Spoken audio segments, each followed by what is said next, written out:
जय जगन्नाथ बंधुगण वर्षर द्वितीय सूर्यपराग अगस्ट 12 तारिख रे तथा श्रावण अमावास्या दिन लागिबाकु जाउछि। एहा एक अदृश्य पूर्ण सूर्यपराग हेब, किंतु एहा भारत रे दृश्यमान हेब नहीं।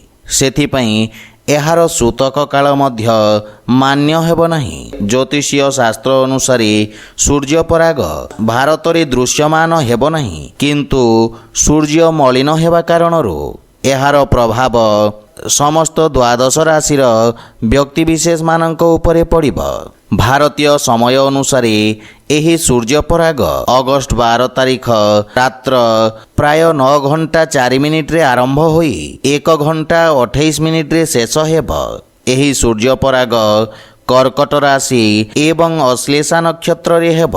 तेणु किछि राशिर व्यक्तिविशेष मानक क्षेत्र रे गुरुत्वपूर्ण प्रभाव अनुभव करिवे।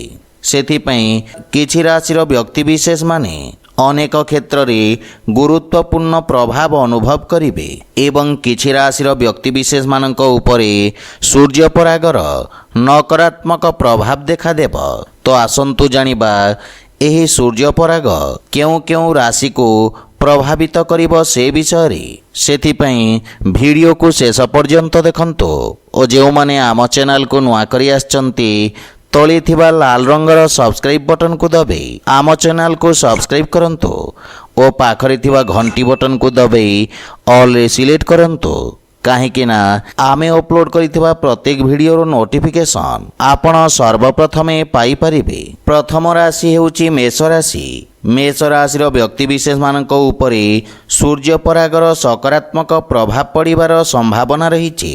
एही सूर्यपराग आपणक चतुर्थ भाव रे हेब तथा आपणक सुख भाव रे घटिब, जहार फलस्वरूप दीर्घ दिन धरी पड़ी रहितबा कार्य गुड़िक समाप्त हेबार संभावना रहिछि। आपणक जीवन रे अनिश्चिततार एक समय शेष हेब। आपण पुराना संपत्ति संबंधित कागजपत्र आविष्कार करि पारंती, जहा गुरुत्वपूर्ण लाभ आनिब। आपण परिवार सदस्यंक सहित गुणात्मक समय व्यतीत करिवे एवं आपणक जीवन रे खुशीर आगमन हेब। कन्या राशि। कन्या राशिर व्यक्तिविशेष मानक पई एही सूर्यपराग अनेक दृष्टि शुभ हेब। कन्या राशिर एकादश भाव रे एही सूर्यपराग घटिब, जहाकि आपणक जीवन उपरे सकारात्मक प्रभाव पकाई पारे। बहुदिन धरी लागी रहिथिबा आशा पूर्ण हेब। आपण जणे पुराना बंधुंकु भेटी पारंती एवं आपणक गोष्ठी किंबा नेटवर्क रे परिवर्तनर संभावना रहिछि। तथापि सतर्कतार सह विचार न करी कोनोसी निवेश करिबारु दूरे रुहंतु। सूर्यपराग परे आयर नूतन उत्स खोली पारे। आपण नूतन चाकरीर सुजोग पाई पारंती एवं छात्र छात्री मानक पई एहा एक उत्तम समय होई पारे।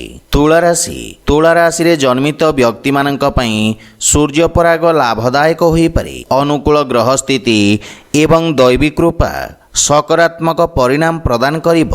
आपणक राशिर दशम भाव रे सूर्यपराग लागिब। सेथिपई आपणक राशि रे जन्मित व्यक्तिविशेष माने सूर्यपराग परे सेमानंक चाकरी रे गुरुत्वपूर्ण सकारात्मक परिवर्तन अनुभव करिवे। नूतन सुजोग वृद्धि घटिब।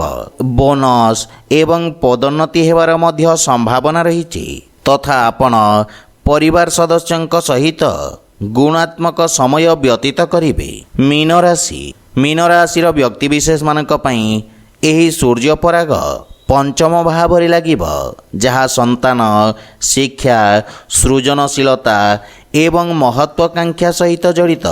तेणु एही समय मध्यरे जे कोनोसी पूर्ण महत्वाकांक्षा किंबा असंपूर्ण काम समाप्त किंबा नवीकरण होई पारे। संतान मानक शिक्षा मानसिक सुस्थता विषय रे चिंता वृद्धि पाई पारे, किंतु एहा समय सहित समाधान होई पारे। आपण निज साथींक सहित गुणात्मक समय बिताई पारंती। तो बंधुगण, जदि भिडियोटी आपण मानकु भल लागि थाए लाइक शेयर और कमेंट करी जणांतु एवं आम चैनल को सब्सक्राइब करंतु।